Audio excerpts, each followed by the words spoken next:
तुसे कोई अजय का करुणा की कोबी ले कारे तो कोबी ले हम तो ठीक ही कोबी ले जो मैं उन्हें हम तो ठीक ही को सिला इधर खुदा मुझे बैग लाओ थी पे मी किसी की दिए तो तोड़े माँ माँ सीधा लो जो माँ मना कर काम खाएंगे ने माँ दी पैसा वो फंगने आए थे जिकान कहीं खंडरा बनी अब जिकान ना त्यान दे जितुम कंदी पैसे गुड गाय हाँ यानी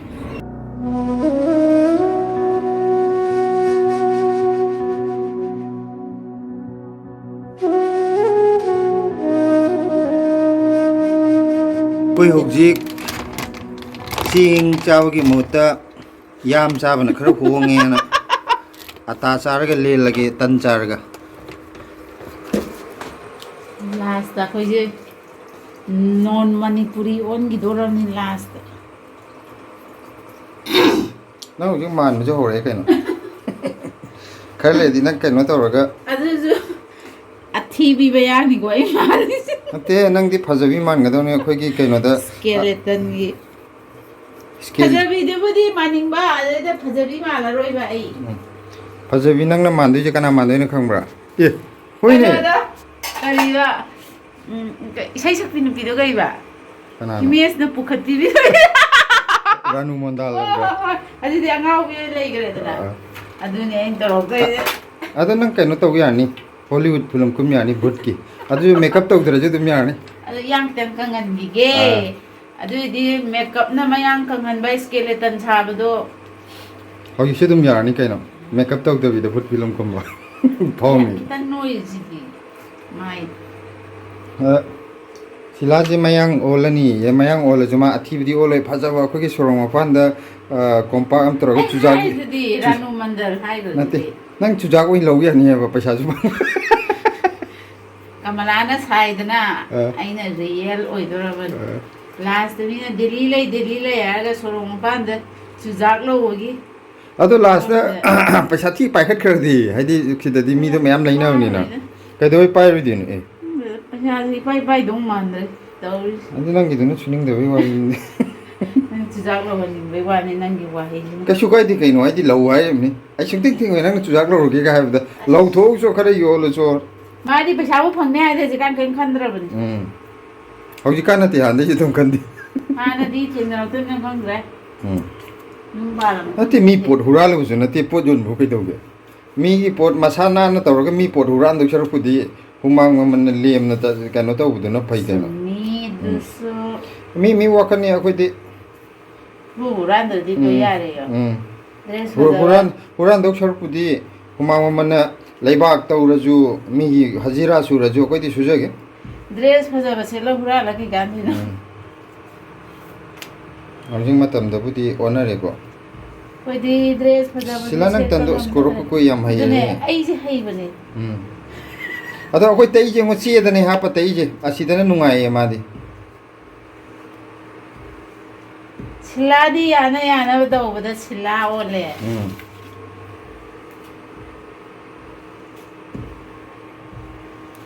मयम तन हो गया हरदी चे खरा लेबी दरकार ओय कोई लेरु बा करी हापु बो खुदिंग पात्र की मतुंग ले हादो आई जो अखोय कागा ले मिनारमनिना मागी मतुंग निना हाय दि नंगी इसिंग गुमगी मोंगनी ने नंग कंजे या खंजामना दि चुमद्रो आई बु तंजा को मिरो सु फजना हौरिसिदि माना आई जी सुथा है थागा निंगदो सेदा नंग सि तन हापना बो कनो जिबु पिक्त्रो पिक्कद्रा खंदी आई जो खरा पिक में दिता बन ओ अदु थुपचल हाप जी यानी या हां सारंगे थुपचल हाप के राइट सिजना खोइ चाउरो नत्रगा मयाइरो खोइ पिक्वा मयाइ दो अैना ने कइनो तौगद्राना अमदु जामुनगद्राना खंजुरि गिरा दल न गिदु को तोंग खाइ देरो दा तोंग थंबा अमदुना लाइटिंग गी तौनिंगा अजो सेंगना थंबा तार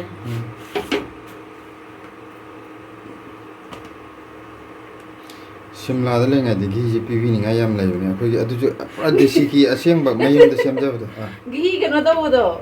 अैना बोरा खुदोकदो शिमला लेंगा द देसी की असेंबदो याम तांगेबको लुपा घी कनो द लीटर दु the Sorry, liter chen ba cái đó aduda lupa chonga chatru pi ko adu mapandi le di na tang ni akhoi ki khangna chana ba hai tare yam nung si mo gaw de mayum da seng ba sung jing du na tu mai ye te pi bi ro ko ada silana aham bala ko da smana si de gi yam le khoi yum da gi dal da ba ken ohong ma yam nei da na adugum ba du ne na mana si gi mi am de kai dong mana te da kari season doi no kai da season doi kai do da lotion doi no khang de na mi gi du bora hok do ama khara tu asondana desi gi tang ko le na to hok ti ha je kui ra bai wari ne desi po pi wari ni da te sumna dukan de yon ba du di ohong ju yon bane ba mo aseng gi gaw de gi desi gi aseng do ado hok di lupa lising no pi ba si por ko da ana aduni chonga chatru pi ngi matam de mana bora ho le mi gi do do loi gi nam ne ai kai nang di kai da ho ri ba si di na ha man gi do ai gi di kai da bai to ri ba nang bora ho da si sum loi loi roi na loi ta ka ho du ini ma hai di akoi na gi season pa je season ta ba ni na ngari da season doi no khang de ba gi adi bu ko na di khange season ba mayam lai ra me how do mandra ma paratha ga pe malan de to len paratha yam na hap ti gu gi de sachi madam na noi lao paratha sem na ba ngai hai de sen do ni ma sab sa ai na tan ho ba gi tan tak pa je ko ka na tak pi gi bane du ga ma na sem dai tre adune chuk tok to gi dra di dum ya de ba po che ayo kano ne ba ha na hai rami du na matek ama kanu to ru du ai cholesterol wang ya na chak cha kanu to ru ga tan dum cha ba mi yaw gi bane ba long dri gi da simna le ngai long dri ngai da adu da je nukti gi tan ho bu du tan ho gi mong je hai rai jina khoi gi kishore ga jagatram ga do smoi ani di pura expert ne ba hai di tan je nang di khuna pair thak thak thak oli dana round ta na ba na moi di amuk thang gi jina maton da ul lai jai ba khuna adum nammaga adu ga maton da round ta sa lo loi gi ne ba te khoi ai ni moi du yeng u da gi ne ba ai ju phajana form ta ra me ba moi gi ma hai ra me adu sum to gi dram na ho di taw ya de ba ha de atha pa ma na ta bu do adu am khara gan to de dum ai di form do khang gi mi na hai ai imana bi oi da tan chana ba da le sari ni da tan tak wa hai bai jang je na lap chai ngong ta wa na no ka da ne bol kam gre samai na tan ho da khoi tangang ho da na bol kam ba je si je manung de nung si chang ga si tan ho de ni ana moi mayang tan ho da makha da samai na tawa da an chawal la ga amu chula da thami do kam khat na ba ne ba nung si chang na ba adu oi ta tan do ha ho ha bai na ga sai na kam mak pa si da kyam harau is hai ra ne ga na ga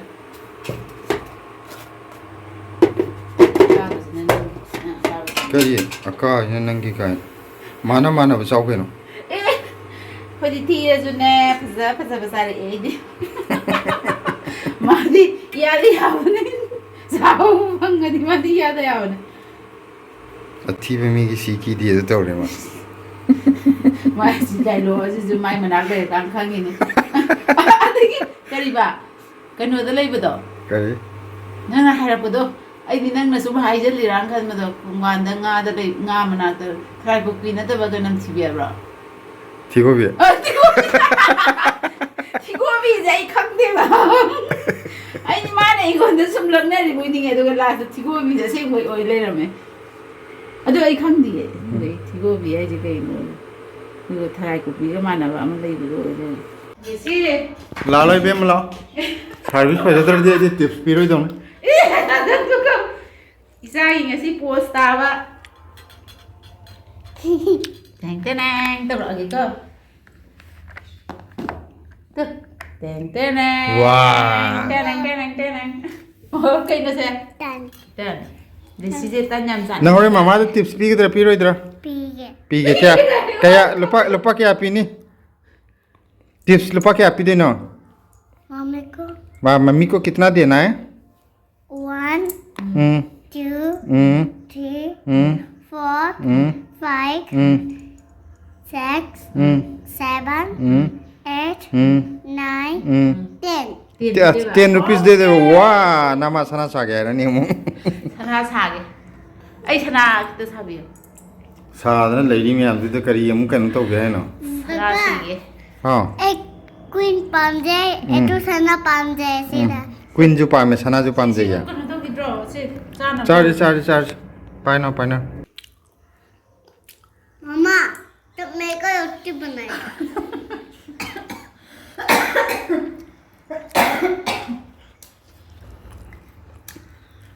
ai jangan pun bom sambil dia. जो बॉन्डर Pamjay. Khoi tan jaw loidana mathak ta mung ha ka khale ngarang na han nong pajjana chu gi bdagi poche kam dori es ko bi chaw khale he Papa nungsi se nungsi sile a nungsi sile anh si sara kharo hun bdo hai maya blesi bani han ka khale mama ju ka khale ni देखो some happy. sampha bi phari ra yep kupchen mane karibu oiriba umorok sidi khara di haule me yata isingna phudrit phubuni khamena khabi je loina ma kano to ro kano ahum khaki ngoro gum tawre ahum ji jo simatai ji gyan menam ta dre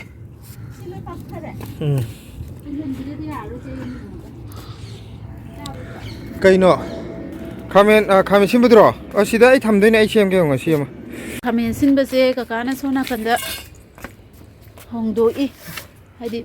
빨라 암니나 마사지로 렉터버도.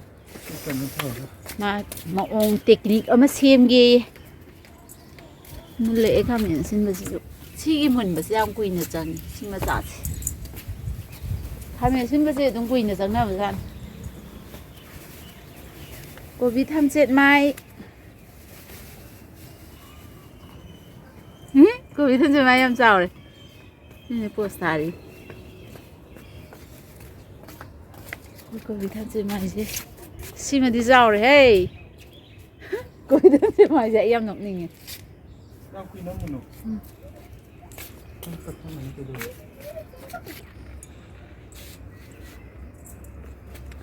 khamen sin baje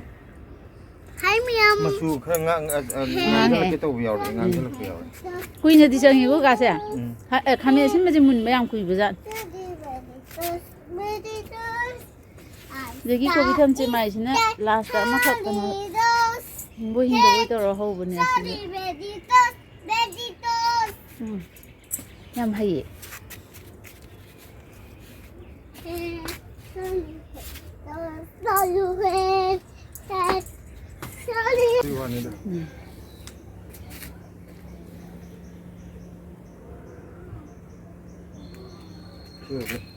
ai de dre yung panjare na ai panjare na ya re lên chiki to lem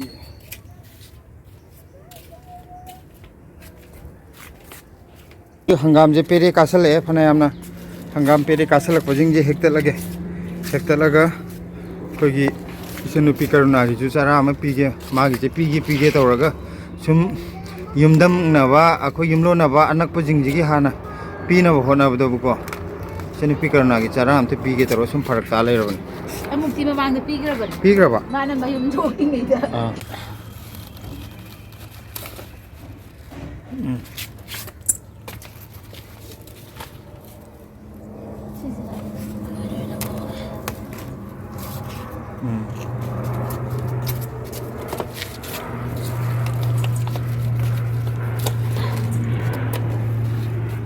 시기 좀 어떤 것 같은 기지라 시지 마. 무슨 페레디 가래 아, 카라카 한 기지야. Papa. 그래 너 파다 해도나. 제 카우이 안 탈래 능. ini yang bojo sa 능이 안 면도 돼 이안 버도. Papa. 마나 밭 라고 야리 맞도 강도 사이. 그래 나 까나이 나두나. Besiga. 아. 마카 했다 아니 그라. 아스 그놈지 빽 나오 아스 이 다래 양 효이기도 저기 전 Thôi tỏ đây.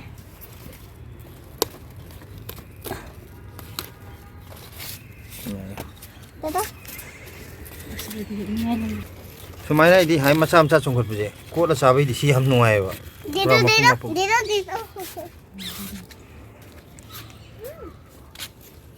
아직 시페리 까부지기 마카 쪼부지 헥다 자리 뚜실라 시지. ꯀꯩꯗꯧꯔꯅꯤ ꯄꯦꯔꯦ ꯀꯥꯔꯝꯅꯤ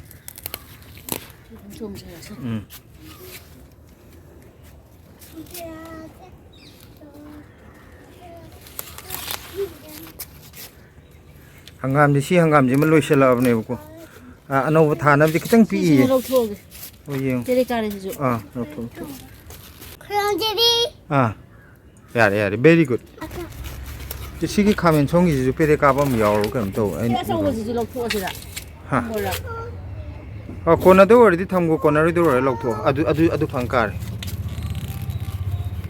ꯏꯟꯖꯥꯡꯗꯣ ꯃꯣꯏꯒꯤ ꯆꯔꯥ ꯑꯃꯒ ꯑꯩꯈꯣꯏ ꯆꯔꯥ ꯑꯃꯒ ꯀꯣꯟꯅꯗꯣꯏꯔ ꯌꯦꯡꯉꯣ ꯀꯣꯟꯅꯗ ꯑꯣꯏꯔꯒꯗꯤ ꯊꯝꯃꯁꯨ ꯌꯥꯔꯦ ꯑꯗꯨꯒ ꯀꯣꯟꯅꯔꯣꯏꯗ ꯑꯣꯏꯔꯒꯅ ꯂꯧꯊꯣꯛꯑꯣ ꯈꯥꯃꯦꯟꯁꯤꯁꯨ ꯀꯥꯡꯉꯧ ꯆꯥꯊꯣꯛꯄ ꯌꯥꯔꯅꯤ ꯁꯤꯂꯥ ꯂꯤꯔꯝꯃꯅꯤ ꯂꯣꯏꯅꯃꯛ ꯃꯄꯨꯡ ꯐꯥꯔꯦ ꯍꯧꯖꯤꯛ ꯍꯦꯛꯑꯒꯦ ꯍꯣꯔꯦꯟ ꯅꯨꯡꯗꯥꯡ ꯀꯥꯡꯍꯧ ꯇꯧꯔꯒ ꯍꯪꯒꯟ ꯇꯤꯡꯉꯒ ꯑꯗꯨꯒꯤꯗꯤ ꯂꯤꯕ ꯃꯥꯜꯂꯦ ꯍꯥꯏꯗꯤ ꯄꯤꯛꯆꯔ ꯅꯤꯡꯊꯝꯊꯥ ꯑꯣꯏꯕꯩꯅꯤ ꯂꯤꯗꯤ ꯂꯤꯔꯝꯃꯅꯦꯕ ꯌꯥꯝ ꯀꯥꯏꯅ ꯆꯥꯎꯗ꯭ꯔꯤꯗ ꯂꯧꯊꯣꯛꯑꯣꯔ ꯁꯤꯁꯦ ꯄꯥꯏꯕꯗ ꯑꯗꯨꯝ ꯀꯟ ꯂꯥꯎꯔꯝꯃꯅꯤ ꯁꯥꯏꯖ ꯄꯤꯛꯄꯩ ꯋꯥꯅꯤ ꯑꯍꯥꯟꯕ ꯍꯦꯛꯄꯗꯅ ꯁꯤꯅ ꯂꯤꯁꯜꯂꯛꯑꯦꯗꯅ ꯂꯤꯁꯜꯂꯛꯑꯦ ꯅꯤꯡꯊꯝꯊꯥ ꯑꯣꯏꯔꯦ ꯊꯣꯏ ꯂꯥꯎ ꯌꯥꯝ ꯅꯨꯡꯁꯤꯌꯦ ꯑꯁ ꯊꯣꯏꯊꯣꯏꯅ ꯊꯥꯡꯉ ꯄꯨꯔ ꯂꯥꯛꯑꯦ ꯍꯪꯒꯥꯝꯒ 어디? 이제.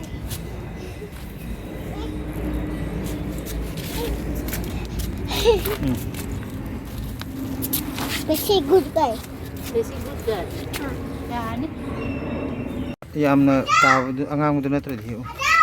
ꯂꯥꯛꯑꯦ ꯃꯥ ꯗꯦꯔꯤꯛ ꯍꯣꯏ ꯆꯠꯀꯅꯤ ꯍꯥꯏꯕꯗꯨꯗꯅꯤ ꯃꯥꯅ ꯉꯥꯏ ꯉꯝꯗ꯭ꯔꯤꯗꯤ ꯂꯥꯛꯑꯦꯃꯦ ꯑꯩꯈꯣꯏ ꯀꯣꯕꯤ ꯐꯅꯌꯥꯝ ꯆꯥꯎꯔꯛꯑꯦꯍꯦ ꯁꯤ ꯀꯌꯥꯝ ꯄꯥꯏ ꯈꯨꯗꯣꯟ ꯑꯍꯨꯝꯃꯨꯛꯇꯤ ꯈꯨꯗꯣꯟ ꯑꯍꯨꯝꯁꯦ ꯈꯨꯗꯣꯟ ꯑꯍꯨꯝꯃꯨꯛꯇꯤ ꯄꯥꯛꯑꯦ ꯁꯤꯁꯤꯅ ꯐꯤꯕꯝꯁꯦ ꯆꯥꯎꯔꯛꯀꯗꯧꯕ ꯃꯑꯣꯡꯗ ꯐꯖꯩ